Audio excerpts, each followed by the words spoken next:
So Matt, a 2-0 win against Cambridge, what are your reflections on that? We're obviously pleased to win the game. I thought we deserved to win the game. I thought it was a dominant display.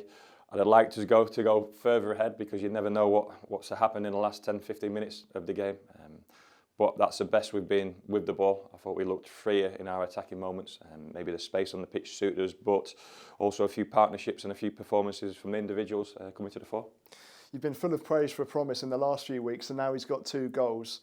How happy are you for him? Quite happy for him because it was a big signing. He's a centre forward. Everyone's waiting for him to get off the mark and get up and running, but he does give the team an awful lot without putting the ball in the back of the net. So I never want that to be his biggest marker, but I know the external world will make it that way because all centre forwards live in that world.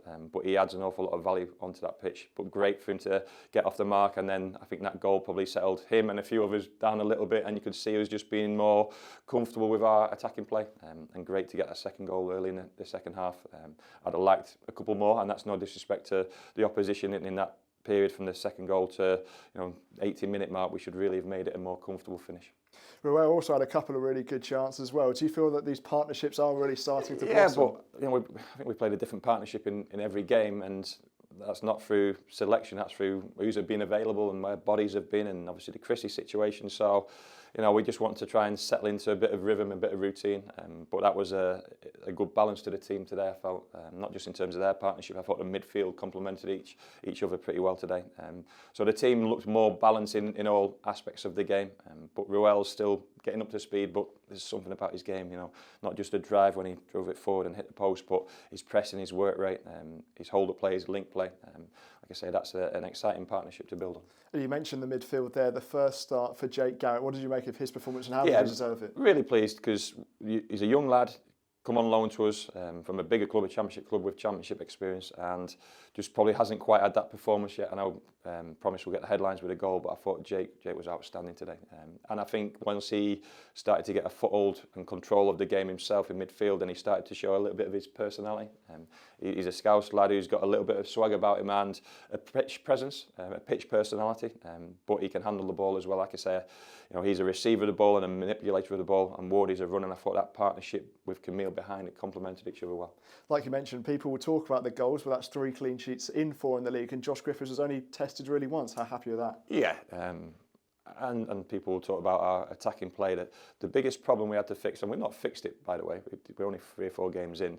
I think we only Cheltenham worst defensive record than us last season, and we finished mid-table. That's an incredible stat, an incredible statistic. And we have to be better defensively, and we've got a good foundation and a good base at the moment. And if we've had to sacrifice or delay a little bit of our attacking play, then so be it. I've actually personally felt it's been personnel dependent because if we're chasing who to play top end of the pitch, and availability and legs and sharpness, we'll only get better in that sense, but we've certainly got a solid base to build from, and I want that to continue. And finally, the transfer window's over, 16 signings through the line, and now a week until the next game. Will you be happy on the training pitch knowing this is your set of players? Yeah. Look, I think this week we're going to have to not move young lads out, but get them the game time they need. The Jerrys of the world, the Dan Ellisons of the world. The real young group, we're going to have to get them game time at non-league level. But the rest of the group now, like I've said throughout the course of the pre-season and then the transfer window, competition's got to be our biggest driver. And people have to play well to be in the team and maintain that and sustain it for as long as they possibly can. And we've got options from the bench and within the squad. I'm also looking forward to seeing Shaq train, to be honest with you, to see him live, because obviously I've watched him, we've played against him, but to see him on a daily basis will be a real sort of asset in terms of what he can add to that attacking group. He seems like a good lad, a nice lad. I hope he settles in really well. So many players are still settling in, that's a big number, but certainly in terms of who left at the end and the loans going back, we felt we needed it.